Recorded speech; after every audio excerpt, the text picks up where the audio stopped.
الحمد لله نحمده ونستعينه ونستغفره ونؤمن به ونتوكل عليه ونعوذ بالله من شرور أنفسنا ومن سيئات أعمالنا من يهده الله فلا مضل له ومن يضلله فلا هادي له وأشهد أن لا إله إلا الله وأشهد أن محمدا عبده ورسوله أما بعد فأعوذ بالله من الشيطان الرجيم بسم الله الرحمن الرحيم قل هو الله أحد الله الصمد لم يلد ولم يولد ولم يكن له كفوا أحد صدق الله العظيم وقال نبينا صلى الله عليه وسلم إنما الأعمال بالنيات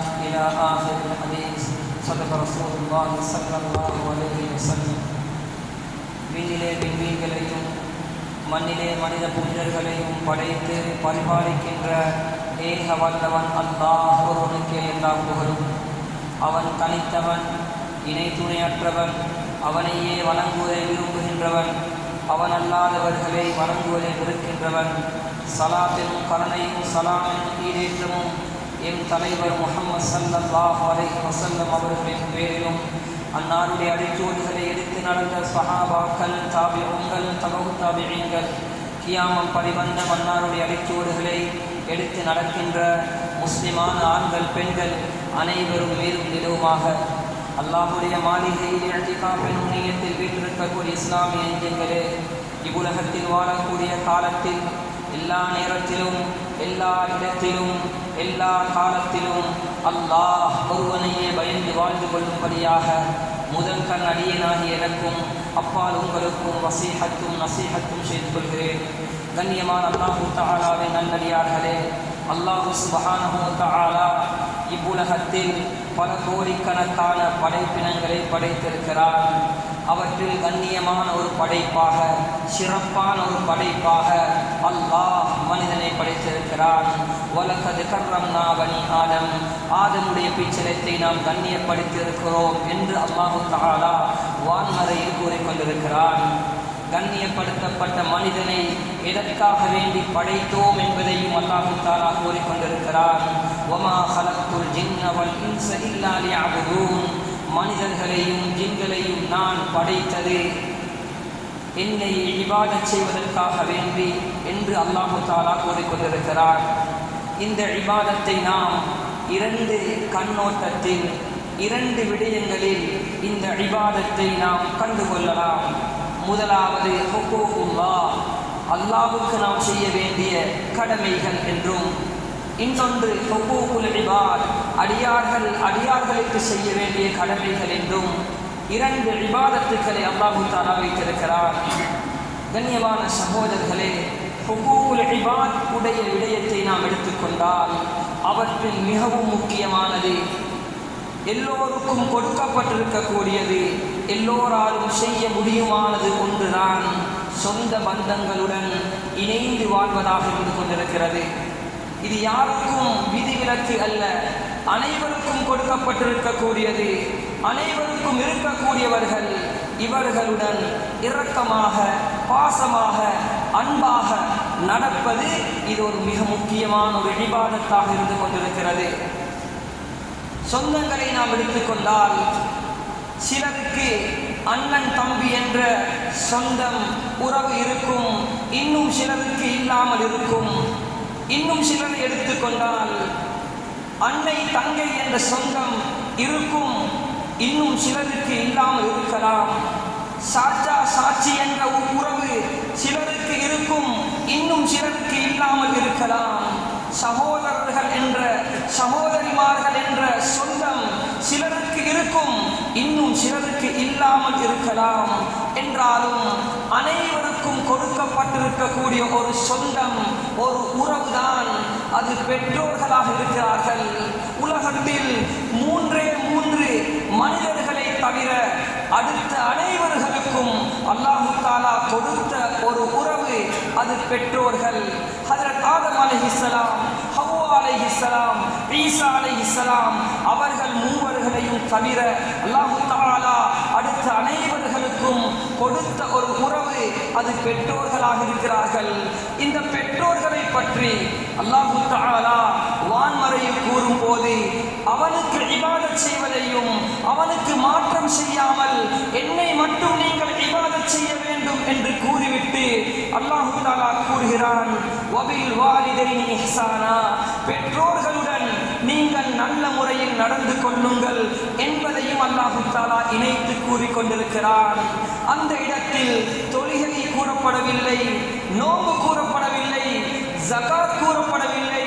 பெற்றோர்களுடன் நல்ல முறையில் நடந்து கொள்ளுங்கள் என்பதை அல்லாஹ் தஆலா இணைத்து கூறிக்கொண்டிருக்கிறான். அது மாத்திரம் கிடையாது கண்ணியமானவர்களே. குர்ஆனை நாம் எடுத்துக்கொண்டால் 2 இபாதத்துக்களை அல்லாஹ் தஆலா 3 இடங்களில் அல்லாஹுடன் இணைத்து அல்லாஹ் தஆலா கூறிக்கொண்டிருக்கிறான். 2 இபாதத்துக்களை, அமல்களை அல்லாஹ் தஆலா பேசும்போது 3 இடங்களில் பேசிக் கொண்டிருக்கிறான். முதலாவது அகிமுஸ் ஸலாத வ ஆத்துஸ் ஸகாத், தொழுகையை நிலைநாட்டுங்கள், ஜகாத்தையும் கொடுங்கள். அத்தியுல்லாஹ் வ அத்தியுர் ரசூல், அல்லாஹ்வுக்கு வழிபடுங்கள், அல்லாஹ்வுடைய தூதருக்கும் வழிபடுங்கள். அன்ஷ்குர்லி வலிவாலிதைய, எனக்கு நன்றி செலுத்துங்கள், பெற்றோர்களுக்கு நீங்கள் நன்றி உள்ளவர்களாக இருந்து கொள்ளுங்கள் என்று அல்லாஹ் தஆலா இந்த 2 இபாதத்துக்கள் கூறக்கூடிய நேரத்தில் எனக்கும் நீங்கள் நன்றி செலுத்த வேண்டும், பெற்றோர்களுக்கும் நன்றியுள்ள பிள்ளைகளாக இருக்க வேண்டும் என்பதை அல்லாஹ் தஆலா கூறிக்கொண்டிருக்கிறான். கண்ணியமானவர்களே, இந்த பெற்றோர்களுடைய சிறப்பை நாம் மறந்துவிட்டோம், அறியாதவர்களை போன்று வாழ்ந்து கொண்டிருக்கிறோம். அதனால் இன்று பெற்றோர்கள் பாதைகளிலும் விடுதிகளிலும் ஒவ்வொரு இடங்களிலும் தூங்கக்கூடிய ஒரு காட்சியை நாம் கண்டு கொண்டிருக்கிறோமா? நம்முடைய பெற்றோர்கள் இல்லை என்றாலும் யாருக்காவது பெற்றோர்களாகத்தானே இருக்க வேண்டும். அவர்கள் பெற்றோர்களுடைய கண்ணியத்தையும் சிறப்பையும் மறந்துவிட்டார்கள். கண்ணியமானவர்களே, நாம் பெற்றோர்களுக்கு இஸ்லாத்தில் என்ன சிறப்பு கொடுக்கப்பட்டிருக்கிறது என்பதை ஆரம்பத்தில் கண்டதற்கு பின்னால் நாம் என்ன செய்ய வேண்டும் என்பதை பார்ப்போம். கண்ணியமானவர்களே, பெற்றோர்களை பற்றி ஸல்லல்லாஹு அலைஹி வஸல்லம் கூறினார்கள், அல் ஜன்னத்து தஹ்த அக்தாமில் உம்மஹாத், தாய்மார்கள், அந்த தாய்மார்களுடைய பாதத்தில் உங்களுக்கு சுவர்க்கம் இருக்கிறது. அப்படி என்றால் அந்த தாய்மார்களை, பெற்றோர்களை நீங்கள் கண் குளிர வைப்பதின் மூலம், சந்தோஷப்படுத்துவதன் மூலம் உங்களுடைய வாழ்க்கை ஒளிமயமானதாக மாறிவிடும்.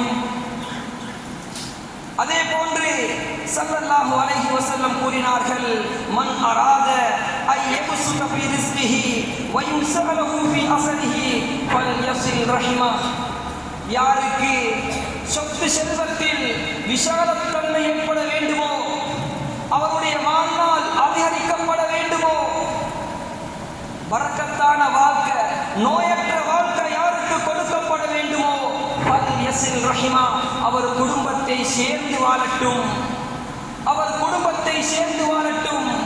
கண்ணியமானவர்களே, இந்த ஹதீஸை நாம் பார்த்ததற்கு பின்னால் ஹஜ்ரத் அனஸ் ரலியல்லாஹு அவருடைய வாழ்க்கையை நாம் கண்டுகொண்டால், அவர்கள் சிறு வயதில் அவருடைய தகப்பனார் மரணிக்கிறார், தன்னுடைய தாயினுடைய வளர்ப்பில் வளர்கிறார்கள்.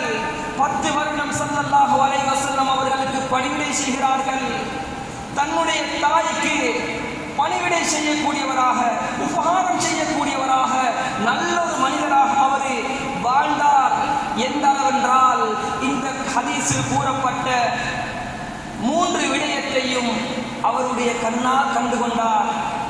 அவருடைய பேர பிள்ளைகளும் கிட்டத்தட்ட 100ஐ அதிகரித்து விட்டது. அவர் 100 வருடத்துக்கு மேலால் வாழ்ந்தவர், அதிகமான சொத்து செல்வம் கொடுக்கப்பட்டவர். ஸல்லல்லாஹு அலைஹி வஸல்லம் அவர்கள் கூறியதை சஹாபாக்கள், தாபிஈன்கள் அந்த காலத்தில் கண்டு கொண்டார்கள். இப்போது நாம் பார்க்கிறோமா இல்லையா கண்ணியமானவர்களே? பெற்றோர்களுக்கு யார் நல்ல முறையில் உபகாரம் செய்கிறார்களோ அவருடைய வாழ்க்கையில் நோய் இருக்க மாட்டாது, கஷ்டங்கள் இருக்க மாட்டாது, துயரங்கள் இருக்க மாட்டாது. அதே போன்று உவைஸுல் கர்னி ரஹிமஹுல்லாஹ் தாபிஈன்களில் மிக பெரும் ஒரு தாபி, நபி ஸல்லல்லாஹு அலைஹி வஸல்லம் அவருடைய காலத்தில் வாழ்ந்தவர். ஸல்லல்லாஹு அலைஹி வஸல்லம் அவர்களை பார்த்திருந்தால் சஹாபியாக ஆகியிருப்பார். என்றாலும் தன்னுடைய தாயை தனிமையில் வைத்து விட்டு செல்வதற்கு அவருடைய மனம் இடம் கொடுக்கவில்லை. என்னுடைய தாய்க்கு நான் மட்டும் தான் பணிவிடை செய்ய வேண்டும், யாரும் இல்லை. அதற்காக வேண்டி தன்னுடைய தாயுடன் ஒட்டி இருந்தார். அந்த தாயுடைய துஆவை பெற்றுக்கொண்டார். எந்த அளவு சிறப்பு கொடுக்கப்பட்டதென்றால் ஸல்லல்லாஹு அலைஹி வஸல்லம் கூறினார்கள், உமர் ரலியல்லாஹு அன்ஹு உங்களோட ஆட்சி காலத்தில் உவைஸ் என்ற ஒருத்தர் கரண் கோத்திரத்தில் இருந்து யமன்ல இருந்து ஒருத்தர் வருவாரு. அவர்கிட்ட நீங்க உங்களோட பாவத்துக்காக வேண்டி மன்னிப்பு கேட்டுக்கோங்கோ, அல்லாஹ் கிட்ட துஆ கேட்டுக்கோங்கோ என்ற அந்த வார்த்தையை ஸல்லல்லாஹு அலைஹி வஸல்லம் கூறினார்கள். என்றால் ஒரு சஹாபி இல்லாத ஒருவரிடத்தில் துஆ கேட்டுக் கொள்ளுங்கள் என்ற சிறப்பை அல்லாஹு தஆலா கொடுத்தான் என்றால் அந்த தாய்க்கு செய்த பணிவிடையாக இருந்து கொண்டிருக்கிறது. அதே போன்று கண்ணியமானவர்களே, அப்துல்லா இப்னு முபாரக் ரஹிமஹுல்லாஹ் அவர்கள் மிகப்பெரிய ஒரு இமாம். அவர்கள் ஒரு நாள் அவருடைய தாயுடைய வஃபாத்துடைய நேரத்தில் அழுது கொண்டிருக்கிறார்கள். மாலையாக அழுது கொண்டிருக்கிறார்கள். மாணவர்கள் கேட்கிறார்கள், ஏன் அழுகிறீர்கள்? ஹஜ்ரத் அவர்களே, இமாம் அவர்களே, ஏன் அழுகிறீர்கள் என்று கேட்கக்கூடிய நேரத்தில் அவர்கள் ஒரு ஆச்சரியமான பதிலை கூறினார்கள். இன்னி லஅலமு அன்னல் மௌத் ஹக்குன், எனக்கு தெரியும் மௌத் உண்மையானது, மௌத்தை ஒவ்வொருவரும் சுவைத்தே ஆக வேண்டும். என்றாலும் நான் அழக்கூடிய காரணம் என்ன தெரியுமா? அல்லாஹு தஆலா நான் சுவர்க்கம் செல்வதற்காக வேண்டி 2 வாயில்களை வைத்திருந்தான். ஒன்று என்னுடைய தாய், அடுத்தது என்னுடைய தகப்பன். இந்த 2இல் ஒரு கதவு மூடப்பட்டு விட்டது. இப்போது எனக்கு ஒரு கதவு தானே இருக்கிறது என்ற கவலையில் அழுது கொண்டிருக்கிறேன் என்றார்கள். கண்ணியமானவர்களே, அவர்கள் பெற்றோர்களுடைய மகிமைகளை சிறப்புகளை விளங்கினவர்கள். பெற்றோர்களுடைய கண்களில் இருந்து ஆனந்த கண்ணீரை பார்த்தவர்கள். அதனால் அந்த பெற்றோர்களை அவர்கள் உள்ளத்தில் சுமந்தவர்கள், உள்ளதை எல்லாம் சுமக்க கொடுக்காதவர்கள். கண்ணியமானவர்களே, இந்த பெற்றோர்களுடன் நாம் எப்படி நடக்க வேண்டும் என்பதை அல்லாஹு தஆலா வான்மறையில் நமக்கு ஒரு வழிகாட்டியாக நம்முடைய பெற்றோர்களுடன் நானும் நீங்களும் எப்படி நடந்து கொள்ள வேண்டும் என்பதை அல்லாஹு தஆலா கூறிக்கொண்டிருக்கிறான். அதில் முதலாவது கண்ணியமானவர்களே, அத்தாஅத்து ஃபில் மஅரூஃப், நல்ல விடயங்களில் பெற்றோர்களுக்கு நாம் வழிபட வேண்டும். உலகத்தில் வாழக்கூடிய மனிதர்களில் நம்முடைய பெற்றோர்களை விட நமக்கு நலவை நாடக்கூடியவர்கள் யாரும் கிடையாது என்ற உண்மையை நம்முடைய உள்ளத்தில் ஆணித்தரமாக நாம் பதிய வைத்துக் கொள்ள வேண்டும். எந்த பிள்ளை பெற்றோர்களுடைய சொல்லுக்கு வழிபடவில்லையோ அந்த பிள்ளை யாராலும் திருத்த முடியாது. திருத்தக்கூடிய இடம் ஜெயிலாக இருந்து கொண்டிருக்கிறது. ஜெயிலில் சென்று அவர் திருத்தப்படுவார். பெற்றோர்களினால் திருத்தப்படாத ஒரு பிள்ளை சமூகத்துக்கு ஒரு பாரமாக இருக்கும். ஊரில் இருந்தால் ஊருக்கு பாரமாக இருக்கும். அவரை திருத்தக்கூடிய இடம் வேறு இடமாக இருக்கும். அதனால் யார் பெற்றோர்களுடைய சொல்லுக்கு வழிபட்டாரோ, பெற்றோர்களுடைய உள்ளத்தை குளிர வைத்தாரோ, அந்த பிள்ளை சமூகத்தில் மதிக்கப்படுவார். அந்த பிள்ளை சமூகத்தில் உயர்த்தப்படுவார். அந்த பிள்ளைக்கு கீழால் பல மாணவர்கள், பல கூட்டம் அவருக்கு வழிபடக்கூடிய நல்ல நிலைமைக்கு அவர் ஆளாக்கப்படுவார் என்ற உண்மையை நாம் விளங்கிக் கொள்ள வேண்டும். இரண்டாவது தான் கண்ணியமானவர்களே, அந்த பெற்றோர்களுடன் கண்ணியமாக நடந்து கொள்வது, மரியாதையாக நடந்து கொள்வது. பெற்றோர்களோட அன்பாக, இரக்கமாக, பாசமாக, பணிவாக நடந்து கொள்வது. நாம் காலால் உயர்ந்து விட்டோம், செல்வத்தால் உயர்ந்து விட்டோம், கல்வி அறிவால் நாம் உயர்ந்து விட்டோம். உலகத்தில் நாம் என்ன பட்டத்தை எடுத்து பறந்து கொண்டிருந்தாலும் என்னுடைய தாய் என்னுடைய தகப்பனுக்கு நாம் பிள்ளை அல்லவா என்பதை யாரும் மறந்துவிடக் கூடாது. இந்த சமூகம் நம்மை எவ்வளவு உயர்த்தினாலும் பரவாயில்லை, என்னுடைய தகப்பனுக்கு, என்னுடைய தந்தைக்கு, என்னுடைய தாய்க்கு நான் பிள்ளை என்பதை மறந்துவிடக் கூடாது. இன்று அநேகமானவர்கள் அவர்கள் ஒரு அந்தஸ்தை அடைந்ததற்கு பின்னால் ஊரில் உலகத்தில் நல்ல பட்டத்தை எடுக்கிறார்கள். அந்த தாயும் தந்தையும் அதிகமானவர்களிடம் கேட்கிறார்கள், உங்களுடைய பிள்ளை இப்படிப்பட்ட வேலை செய்கிறார், அப்படிப்பட்ட வேலை செய்கிறார், நல்லவர், நம்மை சந்தித்தால் பல வினாடிகள் பல நிமிடங்கள் பேசாமல் செல்லவே மாட்டார், நல்ல மனிதர் என்று அந்த பெற்றோர்களுக்கு சொல்லப்படக்கூடிய நேரத்தில் எத்தனையோ பெற்றோர்கள் உள்ளத்தால் அழுது கொண்டிருக்கிறார்கள். பல மனிதர்கள் என்னுடைய பிள்ளை நல்லம் என்று கூற கேட்க என்னுடைய பிள்ளை ஒரு 5 நிமிடம் 10 நிமிடம் என்னுடன் பேசுவது கிடையாது. இரக்கமாக பாசமாக அன்போடு பேசுவதற்கு நேரமில்லாத ஒரு நிலைக்கு நான் தள்ளப்பட்டு விட்டேனே. நாம் உள்ளத்தில் கையை வைத்து கேட்க வேண்டும் சகோதரர்களே.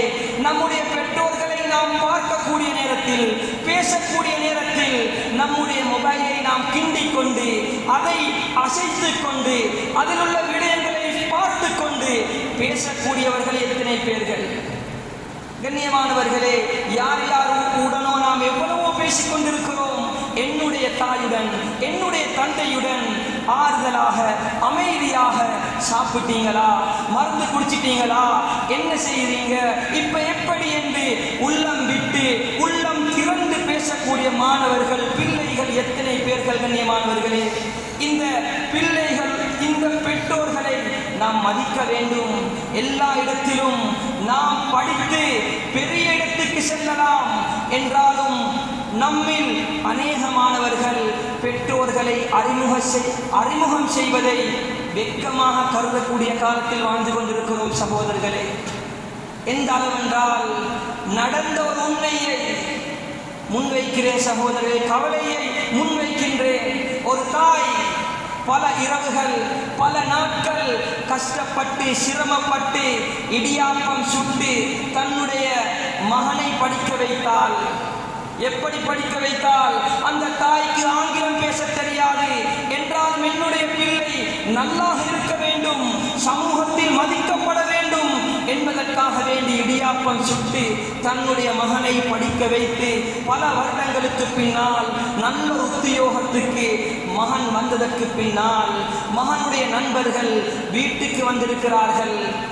நிலைமையை அந்த இடத்தில் வைத்து சிந்தித்து பார்க்க வேண்டும் சகோதரர்களே.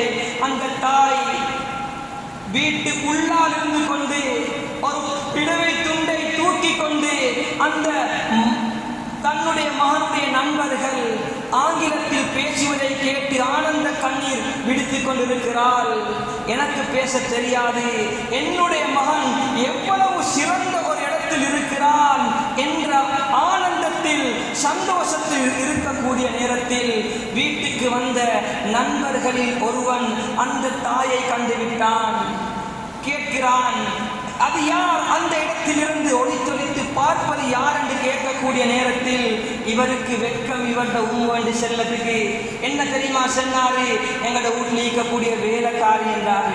எவ்வளோ கஷ்டப்பட்டிருப்பாங்க சகோதரர்களே. தன்னுடைய உம்மா ஏண்ட உம்மண்டு செல்லத்துக்கு வெட்கம். அவர் படித்த படிப்பு, அவர் படித்த அவருடைய அந்தஸ்து, அவரோட இருந்தவர்களுடைய கௌரவம் அவருக்கு அந்த தாயை அறிமுகப்படுத்துவதை விட்டும் அவரை இழிவாக்கிவிட்டது சகோதரர்களே. அந்த தாயினுடைய உள்ளம் எவ்வளவு நொந்திருக்கும். மேலான சகோதரர்களே, இப்படிப்பட்ட ஒரு நிலைக்கு நாம் தள்ளப்படக்கூடாது. நாம் எதையும் படிக்கலாம், என்ன விடயத்தையும் செய்யலாம். நம்முடைய தாய் நம்முடைய தந்தையை யாருக்கு முன்னாலும் அறிமுகப்படுத்துவதை விட்டு வெட்கப்படக்கூடாது. அவர்கள் இல்லை என்றால் நாம் இல்லை. நமக்கு எது இருக்கிறதோ அது எல்லாம் அவர்களினால் கொடுக்கப்பட்டது. அந்த தாயையும் தந்தையும் யாருக்கு முன்னாலும் இழிவுபடுத்தவும் கூடாது, இழிவாக்கவும் நாம் விடக்கூடாது. கண்ணியமானவர்களே, அந்த தாய் அந்த தந்தையுடன் எப்படி பேச வேண்டும் என்பதையும் அல்லாஹு தஆலா குர்ஆனில் கூறிக்கொண்டிருக்கிறான். ஃபலா தகுல் லஹுமா உஃபின், அந்த பெற்றோர்களுக்கு நீங்க சி என்று கூட செல்லவான இன்றைக்கு அதெல்லாம் தாண்டி எத்தனையோ பேர்கள் அடிக்கக்கூடியவர்கள் நம்மில் இருந்து கொண்டிருக்கிறார்கள். பெற்றோர்கள் பிள்ளைகளுக்கு பயந்து வாழக்கூடிய பெற்றோர்களும் இருக்கிறார்கள். அவனுக்கு ஒன்றும் செல்லேலா, சென்னா முகத்தில் பாஞ்சிடுவான், சென்னா எனக்கு அடிச்சிடுவான், எனக்கு வெளியே போகிறா போய்த்திடும், ரூமை லொக் பண்ணிட்டு போய்த்திடுவான்.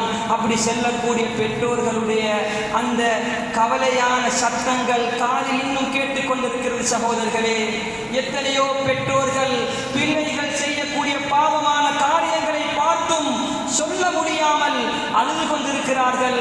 ஹஸ்ரத், நீங்க சொல்லுங்க ஹஸ்ரத், நாங்க சென்னா எங்களோட பலாய போட்டுடுவான். உம்மை வாப்ப பயம். எவ்வளோ கஷ்டப்பட்டு எவ்வளோ சிரமப்பட்டு இவரை வளர்த்த அந்த தாயும் தந்தையும் இவருக்கு பயம் என்றா இவருடைய நிலைமை எப்படி இருக்கும் என்பதை நாம் நினைத்து பார்க்க வேண்டும். சகோதரர்களே, பெற்றோருக்கு மாறு செய்தவன் ஒரு நாளும் சுவர்க்கம் நுழைய மாட்டான்.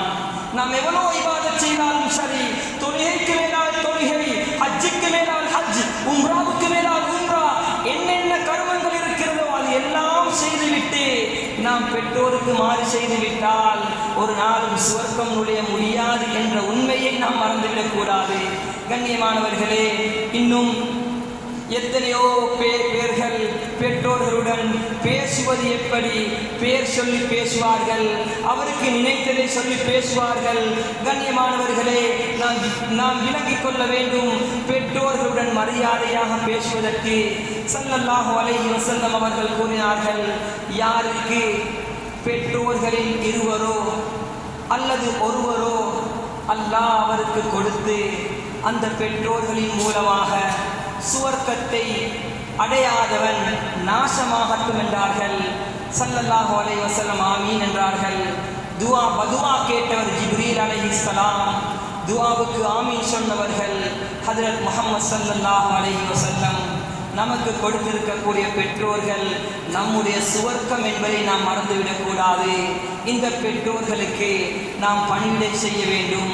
இந்த பெற்றோர்களுடைய உள்ளம் என்ன வகையில் குளிர வைக்க முடியுமோ அந்த விடயங்களில் நாம் முயற்சி செய்ய வேண்டும்.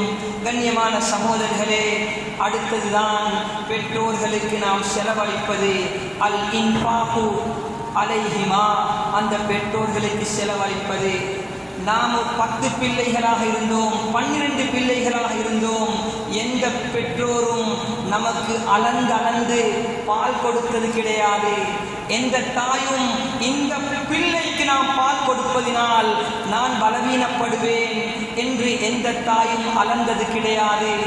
எந்த தகப்பனும் செலவழிக்கக்கூடிய நேரத்தில் அளந்து நமக்கு செலவழித்தது கிடையாது. சகோதரர்களே, மருந்துக்கு செல்லக்கூடிய நேரத்தில் நமக்கு இல்லாவிட்டாலும் நம்முடைய மகனுடைய ஆரோக்கியம் முக்கியம். எப்படியாவது என்னுடைய மகனை நான் குணப்படுத்த வேண்டும் என்பதற்காக வேண்டி உள்ளதை எல்லாம் செலவழித்த நம் பெற்றோர்களுக்கு நாம் என்ன செய்திருக்கிறோம்? சகோதரர்களே, நாம் பெற்றோர்களுக்கு கடன் எடுத்தாவது செலவு செய்ய வேண்டும். பெற்றோர்கள் நோயில் இருக்கிறார்களா, உங்களிடத்தில் பணம் இல்லையா, கடன் எடுத்தாவது செலவழியுங்கள். கண்ணியமானவர்களே, கடனை கொடுக்கலாம். பெற்றோர்கள் மரணித்து விட்டால் பெற்றோர்களை மறுபடியும் உங்களால் காண முடியாது. அந்த பெற்றோர்களுக்கு உங்களுக்கு எதுவுமே செய்ய முடியாது. யார் பெற்றோர்களுக்கு கடன் எடுத்தாவது அவருடைய கஷ்டங்களையும் துன்பங்களையும் இல்லாமலாக்கிறார்களோ அவர்களுடைய வாழ்க்கையில் அல்லாஹ் பரக்கத்தை கொடுப்பான், சந்தோஷத்தை கொடுப்பான். எப்படி இருந்தாலும் அவர்களை எல்லாம் கண்ணியமாக வாழ வைப்பான். கண்ணியமானவர்களே, பெற்றோர்களுக்கு செலவழிக்க வேண்டும். பெற்றோர்களுக்கு நாம் செலவழிக்க வேண்டும். இன்று என்ன நடைபெறுகிறது? 12 பிள்ளைகளா 12 மாதங்களுக்கு பிரித்தெடுத்துக் கொள்கிறார்கள். நீ முதல் மாதத்துக்கு பெற்றோரை என்னுடைய தாயை வைத்துக்கொள், 2ஆம் மாதத்துக்கு நான் வைத்துக் கொள்கிறேன். என்னுடைய வீட்டில் மனைவியோட வச்சுக்கொள்ளேடா, அவ வந்தா சரியான குழப்பம், அவவோட உமா வச்சுக்கொள்ளேடா, 2க்கும் முட்டுது. மேலான சகோதரர்களை, இப்படி எத்தனை ஊடியுது. உம்மாவை பார்த்து கொள்ளேடா, ஒவ்வொருத்தர் போல் பாஸ் பண்ற மாதிரி அந்த பொம்பளே பாஸ் பண்ற, அதிலே நோயாளி ஆகிட்டா. மேலான சகோதரர்களை, நாம் யோசிக்கணும். நமக்கு செலவழிக்க செல்ல அவங்க யோசிக்கல. இன்றைக்கு பிரஷர் பெட்டி ஒன்று வாங்கிறதுக்கு இவர் யோசிக்கிறாரு. ஒரு கிழமைக்கு 2000 ரூபா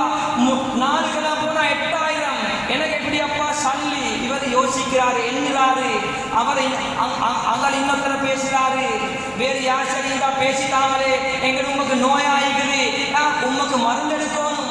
மேலான சகோதரர்களே, இப்படி எத்தனை ஊழியக்கு சகோதரர்களே, நாங்க எங்கட வீட்டுல யாருமே பார்க்கறாங்க இல்லையா, நான் தம்பி நான் பார்க்கிறேன், ஏண்ட உம்மா என்னை பார்க்கணும், ஏண்ட வாப்பா என்னை பார்க்கணும், இது சுவர்க்கம்.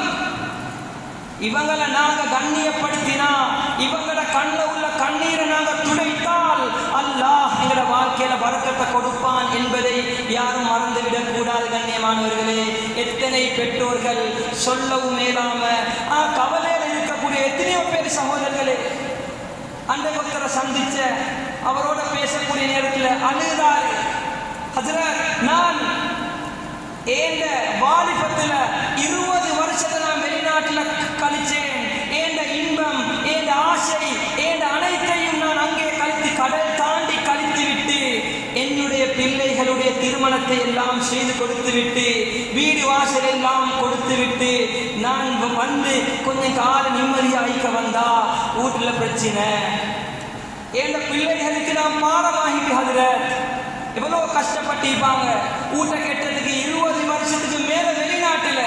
இப்ப அந்த மகனுக்கும் பிள்ளைகளுக்கும் உம்மாப்பா பாரம் ஒன்று பேசினா அவர் பேசினது, இவர் எப்ப பேசினாலுமே இப்படித்தானே, இவரோட நிக்கலாம், இவர் கஷ்டம். மேலான சகோதரர்களே, அந்த பெற்றோர்களுடைய உள்ளம் எவ்வளோ நோகும் சகோதரர்களே. எங்களுக்காக வேண்டி எத்தனையோ பேச்சுக்களை கேட்டு என்ற பிள்ளைகளை நல்லா வாழ வைக்கணும்.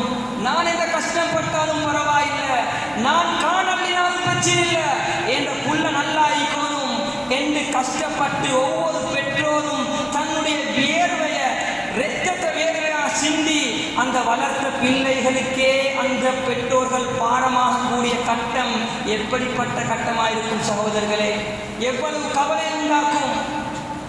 ஒரு தகப்பன் வாழ்வது யாருக்காக வேண்டி? தன்னுடைய மனைவிக்காக வேண்டி, தன்னுடைய பிள்ளைகள் நல்லா இருக்க வேண்டும் என்பதற்காக வேண்டி. அந்த பிள்ளைகளுக்கே பாரமாக கூடிய நேரம் எப்படியா இருக்கும் சகோதரர்களே. அதனால் நாம் பிள்ளைகளுக்கு துனியாவை மட்டும் கொடுக்கக்கூடாது, துனியாவையும் கொடுக்க வேண்டும், ஆகிரத்தையும் கொடுக்க வேண்டும், பெற்றோர்களுடைய மகிமையும் சொல்லப்பட வேண்டும். அப்படி கொடுக்கப்பட்டால் தான் முதியோர் இல்லங்களில் முஸ்லீம்கள் இல்லாமல் இருப்பார்கள். அப்படி இல்லையா, இவர் படிப்பை மட்டும் படித்திருப்பார், இவருடைய மனைவி ஒரு பேடாக இருக்கும். உங்களோட உண்மையை வச்சுக்கொள்ளா, நீங்க போறவங்க எல்லாம் கூட்டிக் கொண்டு போங்க, எனக்கு அவங்க தின்ன கொடுக்க இயலா, நான் ஏண்ட வேலை செய்யணும், நான் ஆபீஸ் வேலை செய்யணும், இவருக்கு கஷ்டம். இவர் வந்து கேட்பாரு, நல்ல ஒரு முதியோர் இல்லம் இல்லையா, எங்களோட உண்மை பாவம், எங்களோட நோனவோடு வச்சுக்கொள்ள கஷ்டம், அதனால உண்மை கண்ணியம் அங்க சர்டிஃபிகேட் சந்தோஷமா ஈக்கட்டே. மேலான சகோதரர்களை இப்படி எத்தனையோ பேர் செஞ்சிக்கிறாங்க சகோதரர்கள். உம்மை வாப்பட சிறப்பை வெளியில யாரும் இப்படி செய்ய மாட்டாங்க. உம்மை வாப்பட சிறப்பு தீனும் துனியாவும் நிரப்பமா பெற்றவங்க யாருமே அப்படி செய்ய மாட்டாங்க. இவர் மனைவிக்கு பயம்.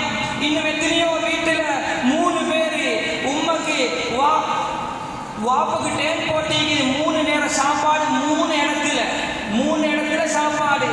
ராவைக்கு போகணுமான இடத்துல மாமா பேட்டிக்கிறாரு, பகலைக்கு மருமகா கேட்டிருக்கிறா, மாமா இன்னும் ராவா வல்ல மாமா. எப்படிக்கும் சகோதரர்களே, எப்படிக்கும் இந்த பேச்சுக்கள் கேட்கல, எப்படிக்கும் தன்னுடைய பிள்ளைகளுக்காக வேண்டிய வாழ்ந்த எத்தனையோ தகப்பன்மார்கள், எத்தனையோ பெற்றோர்கள் இந்த கவலையான நிலைக்கு தள்ளப்பட்டிருக்கிறார்கள் என்றால் நாம் விளங்கிக் கொள்ள வேண்டும். நம்முடைய சமூகம் எங்கே போய்கொண்டிருக்கிறது, எங்கே செல்ல வேண்டும் என்ற உண்மையை நாம் விளங்கிக் கொள்ள வேண்டும் சகோதரர்களே. அதே போன்று பெற்றோர்களுடைய பொருத்தம் வாழ்க்கையில் முக்கியம். பெற்றோர்களுடைய பொருத்தம், நாம் எதை செய்வதாக இருந்தாலும், அது சிறிய ஒரு தொழிலாக இருந்தாலும் சரி, பெரிய ஒரு தொழிலாக இருந்தாலும் சரி, பெற்றோர்கள் நம்முடைய வேலையை பொருந்திக் கொள்ள வேண்டும், சந்தோஷப்பட வேண்டும், பெற்றோருடன் மசூரா செய்ய வேண்டும். ஏனென்றால் தகப்பனிடத்தில் கேட்க வேண்டும். தகப்பனுடைய பொருத்தம் அல்லாஹ்வுடைய பொருத்தம். ஒரு விடயத்தில் தகப்பன் செய்ய வானம் என்று சொன்னால் அது நமக்கு எவ்வளோ புத்திக்கு நம்முடைய படிப்புக்கு அது சரியாக விளங்கினாலும் அதில் கை வைத்து விடக்கூடாது. அது மண்ணாகத்தான் போகும் சகோதரர்களே, அது எந்த சந்தேகமும் கிடையாது. நம்மில் அநேகமான வாலிபர்கள் லவ் பண்ணுகிறார்கள் சகோதரர்களே. அவர்கள் விருப்பப்பட்டு திருமணம் முடித்துக் கொள்கிறார்கள். பெற்றோருடைய அனுமதி கிடையாது, ஓடி செல்கிறார்கள். நண்பர்களும் கூறுகிறார்கள், ஒரு வருஷத்துக்கு பின்னால ஒரு பிள்ளையோட வந்தா சேர்த்துக் கொள்வதா நீ போடான்னு சொல்லி அவர் அனுப்பி வைக்கிறாரு. கண்ணியமானவர்களே, இந்த பதுஆ, இந்த பெற்றோர்கள் பட்ட இந்த கஷ்டமிக்கு தானே இது இவருக்கு அல்லாஹ் காட்டுவான். உலகத்துல மனிதன் செய்யக்கூடிய தண்டனைகள், பாவங்களுக்கு அல்லாஹ் 3 விதமான முறையில தண்டனைகளை கொடுப்பான். முதலாவது அல்லாஹ் மன்னிப்பான், இரண்டாவது மௌத்துக்கு பின்னால கொடுப்பான். உம்மா வாப்புக்கு மாற்றம் செய்வதற்கு தானே துனியாலையும் கொடுப்பான், மௌத்துக்கு பின்னாலே கொடுப்பான். ஒருத்தர் அவர் விரும்பிய பெண்ணோட ஓடிட்டாரா, இவர் நினைச்சு கொள்ளணும், இவர் இந்த ஊர்ல அல்லது எந்த ஊர்ல சரி 30 வருஷம் 40 வருஷத்துக்கு பின்னால ஊர் மக்கள் மறந்திருப்பாங்க. பள்ளியில ட்ரஸ்டியா இருப்பாரு, ஊர்ல ஹாஜியாரா இருப்பாரு, நல்ல நல்ல பேரெல்லாம் கேட்டுக்கொண்டிருப்பாரு, எல்லா விடயத்துக்கும் செலவழிப்பாரு. திடீரென்று இவருடைய பிள்ளைகள் ஒருத்தர் அப்படியே ஓடி போய் தீப்பாங்க. ஊர் மக்கள் பேசுவாங்க, நல்ல குடும்பம் அப்பா, நல்லாக்கள் அப்பா, இந்த குடும்பத்தில் ஒருத்தர் பேசிட்டாரே. ஊர் மக்கள் மறந்துட்டாங்க சகோதரர்களே, அல்லாஹ் மறக்கல்ல. இந்த உம்மவாப்பா, அவர்ட உம்மவாப்பா, அவரு பாஞ்சி போன டைம் என்ன கஷ்டப்பட்டாரோ அதே கஷ்டத்தை நீயும் படு. அதுக்காக வேண்டி அல்லாஹ் அவருக்கு அவர்ட ஒரு புள்ளை அப்படி ஆக்குவான். அந்த புள்ள கெட்ட புள்ள இல்ல, அந்த புள்ளை நல்லது புள்ளதான். அந்த புள்ளைய கொண்டு அல்லாஹ் அவருக்கு விளங்கப்படுத்துறான். நீங்க பாஞ்சி போன டைம் உங்களோட உம்மட வாப்பட உள்ளம் நெருப்பாக்கினீங்களே, அதை நீங்க விளங்கணும். நாங்க பார்க்கிறோமா இல்லையா சகோதரர்களே? எத்தனை பேர் போறாங்க, ஆச்சரியம் இல்ல. அவங்களோட வாப்ப மாற பாருங்கோ, அவங்களோட உம்மை மாற பாருங்கோ. 7 பரம்பரைக்கு இடையில இந்த பழியை அல்லாஹ் எடுத்தே தீருவான். மேலான சகோதரர்களே, அதனால பெற்றோர்களுடைய உள்ளங்கள் நோகடிப்பது லேசிப்பட்ட விஷயம் கிடையாது. பெற்றோர்களுக்கு மாறு செய்வது லேசிப்பட்ட விடயம் கிடையாது. இந்த பெற்றோர்களை யாரு துஆவை பெற்றுக் கொண்டார்களோ அந்த பிள்ளைகள் தான் உலகத்தில் கண்ணியமானவர்கள். படிக்க தெரியாதவர்களாக இருக்கலாம், வாசிக்க தெரியாதவர்களாக இருக்கலாம், கையெழுத்து போட தெரியாதவர்களாக இருக்கலாம், கை நாட்டு வைக்கக்கூடியவர்களாக இருந்தாலும் பெற்றோர்களுடைய துஆவை பெற்றுக் கொண்டால் அவர் சம்பளம் கொடுப்பார். அவர் பல கோடிக்கணக்கான சொத்துக்கு முதலாளியாக இருப்பார். என்றாலும் எதுவும் வாசிக்க தெரியாது, எதையும் எழுத தெரியாது, கை நாட்டு வைக்கக்கூடியவர் பெற்றோரை சந்தோஷப்படுத்தினார், பெற்றோருடைய துஆவை பெற்றுக் கொண்டால் அதனால் அல்லாஹு தஆலா அவரை கண்ணியமாக வாழ வைத்துக் கொண்டிருக்கிறான். எனவே கண்ணியமானவர்களே, பெற்றோர்களுக்கு நாமும் துஆ செய்ய வேண்டும். அந்த பெற்றோர்கள் நமக்கும் துஆ செய்யக்கூடிய நிலையில் வாழக்கூடிய பாக்கியத்தை அல்லாஹு தஆலா நம் அனைவருக்கும் அளிப்பானாக. யா அல்லாஹ், எங்களுடைய பாவங்களை மன்னித்திரியா அல்லாஹ். நாம் தெரிந்தும் தெரியாமலும் புரிந்தும் புரியாமலும் அனைத்து நிலைகள் செய்த பாவங்களை மன்னித்திரியா அல்லாஹ். யா அல்லாஹ், நம்முடைய பெற்றோர்களுடைய பாவங்களை மன்னித்திரியா அல்லாஹ். எத்தனையோ பெற்றோர்கள் உன்னை வந்து அடைந்து விட்டார்கள் யா அல்லாஹ். அவர்களுக்கு நீ கண்ணியமான முறையில் இரக்கம் காட்டுறியா அல்லாஹ். ரப்பனா ரப்பிர்ஹம்ஹுமா கமா ரப்பயானி ஸகீரா. அந்த பெற்றோர்கள் எங்களுக்கு சிறிய வயதில் எப்படி இரக்கம் காட்டினாங்களோ யா அல்லாஹ். அவர்கள் சாப்பிடாமல் எங்களுக்கு உணவளித்தவர்கள் யா அல்லாஹ். அவர்கள் தூங்காமல் நம்மை தூங்க வைத்தவர்கள் யா அல்லாஹ். அந்த பெற்றோர்களில் எத்தனையோ பேர்கள் உன்னை வந்து அடைந்து விட்டார்கள் யா அல்லாஹ். அவர்களுடன் நல்ல முறை நடந்து கொண்டியா அல்லாஹ். நாமும் பெற்றோர்களாக ஆகியிருப்போம், அது ஆகுவதற்கு இருந்து கொண்டிருக்கிறோம் யா அல்லாஹ். நம்முடைய பெற்றோர்களுக்கு நாம் செய்த மாறுபாட்டின் காரணமாக நம்முடைய பிள்ளைகளை கொண்டு நம்மை சோதித்து விடாதையா அல்லாஹ். நம்மை சோதித்து விடாதையா அல்லாஹ். நம் அனைவரையும் கபூல் செய்து கொண்டியா அல்லாஹ். எத்தனையோ பேர்கள் நோயாளிகளாக இருந்து கொண்டிருக்கிறார்கள் யா அல்லாஹ். அந்த நோய்களை நீயே கொடுத்தவனா இருக்கிறாயா அல்லாஹ். நீ அவர்களுக்கு ஆரோக்கியத்தை நசீபாக்கிறியா அல்லாஹ்.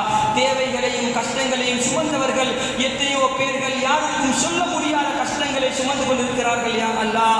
அனைத்து கஷ்டங்களையும் நீயே நீக்கிறியா அல்லாஹ். நம்மில் அநேகமானவர்கள் யா அல்லாஹ் பல வருடங்கள் யா அல்லாஹ் உன்னுடைய காபத்துல்லாவை முன்னோக்கி தொழுது கொண்டிருக்கிறார்கள் யா அல்லாஹ். என்றாலும் அவர்கள் எத்தனையோ பேர்கள் அந்த காபத்துல்லாவை அந்த கண்ணால் பார்ப்பதை விட்டும் மஹரூமாக்கப்பட்டவர்களாக உன்னை வந்து சேர்ந்து விட்டார்கள் யா அல்லாஹ். இந்த இடத்தில் இருப்பவர்கள், இந்த ஊரை சார்ந்தவர்கள் அனைத்து முஸ்லிம்களுக்கும் யா அல்லாஹ் மௌத்துக்கு முன்னால் கண்ணியமான காபத்துல்லாவை பார்க்கக்கூடிய மேலான பாக்கியத்தை நசீபாக்கிறியா அல்லாஹ். மேலான ரவுலா ஷரீஃபுக்கு முன்னால் சென்று அஸ்ஸலாத்து வஸ்ஸலாம் அலைக யா ரசூலல்லாஹ், அல்லாஹ்வுடைய தூதருக்கு சலாம் சொல்லக்கூடிய மேலான பாக்கியத்தை நசீபாக்கிறியா அல்லாஹ். யா அல்லாஹ் மദ്രஸாக்களுக்கும் மஸ்ஜிதுகளுக்கும் உதவி செய்யக்கூடிய நல்லுள்ளம் படைத்த மக்களுக்கு நீ பரக்கத்தும் ரஹ்மத்தும் செய்தியா அல்லாஹ். எந்த ஒரு பேரும் புகழும் இல்லாமல் உனக்காக வேண்டி மட்டும் இஹ்லாசான முறையில் செலவழிக்கக்கூடியவர்களுடைய சொத்து செல்வத்தில் மென்மேலும் பரக்கத்தை நீ உண்டாக்கிறியா அல்லாஹ். அவருடைய பிள்ளைகளை கொண்டு கண் குளிர்ச்சிகளை அவர்களுக்கு உண்டாக்கிறியா அல்லாஹ். யாரெல்லாம் மதரசாக்களுக்கு என்ன முறையிலாவது உதவி செய்கிறார்களோ சிந்தனையால், சொத்தால், செல்வத்தால் அவர்களுக்கு முடிந்த அளவில் மஸ்ஜிதுகளுக்கும் தீனுக்காக வேண்டியும் உதவி செய்யக்கூடிய அனைவருடைய வாழ்க்கையும் பரக்கத்தையும் ரஹ்மத்தையும் செய்தியா அல்லாஹ். இந்த துஆவை உன்னுடைய தனிப்பெரும் கிருபையை கொண்டு ஏற்றுக்கொண்டியா அல்லாஹ்.